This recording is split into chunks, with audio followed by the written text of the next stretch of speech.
Vicent Malloy is 7 years old. He's always polite and does what he's told. For a boy his age, he's considerate and nice. But he wants to be just like Vicent Price.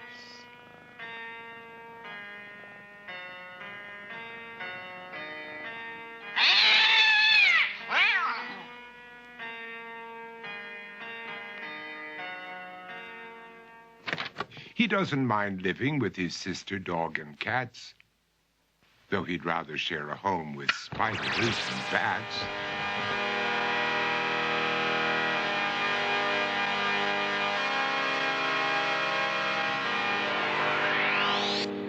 There he could reflect on the horrors he's invented.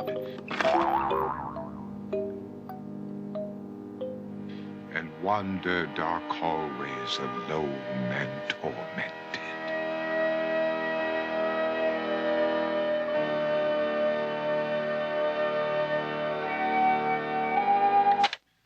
Vicent is nice when his aunt comes to see him, but imagines dipping her in wax for his wax museum.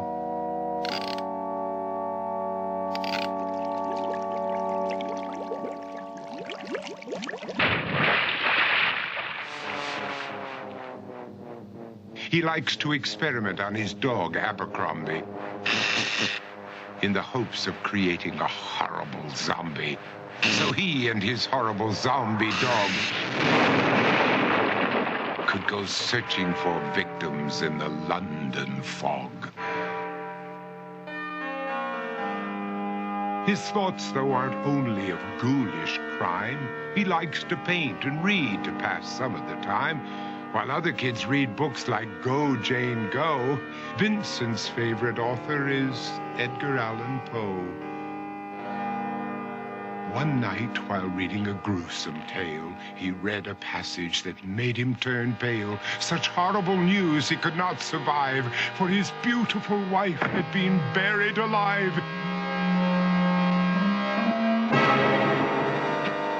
He dug out her grave to make sure she was dead, unaware that her grave was his mother's flower bed. His mother sent Vicent off to his room. He knew he'd been banished to the Tower of Doom, where he was sentenced to spend the rest of his life alone with the portrait of his beautiful wife.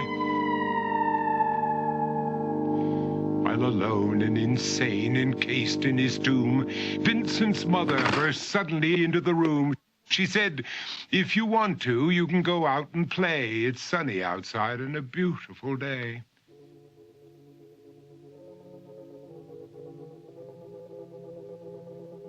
Vicent tried to talk, but he just couldn't speak.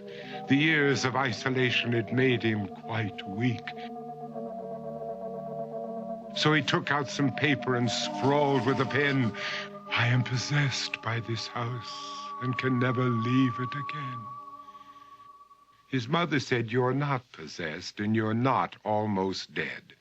These games that you play are all in your head. You're not Vicent Price, you're Vicent Malloy. You're not tormented or insane, you're just a young boy. You're 7 years old and you are my son. I want you to get outside and have some real fun." Her anger now spent, she walked out through the hall. And while Vicent backed slowly against the wall, the room started to sway, to shiver and creak. His horrid insanity had reached its peak. He saw Abercrombie, his zombie slave, and heard his wife call from beyond the grave. She spoke from her coffin and made ghoulish demands, while through cracking walls reached skeleton hands.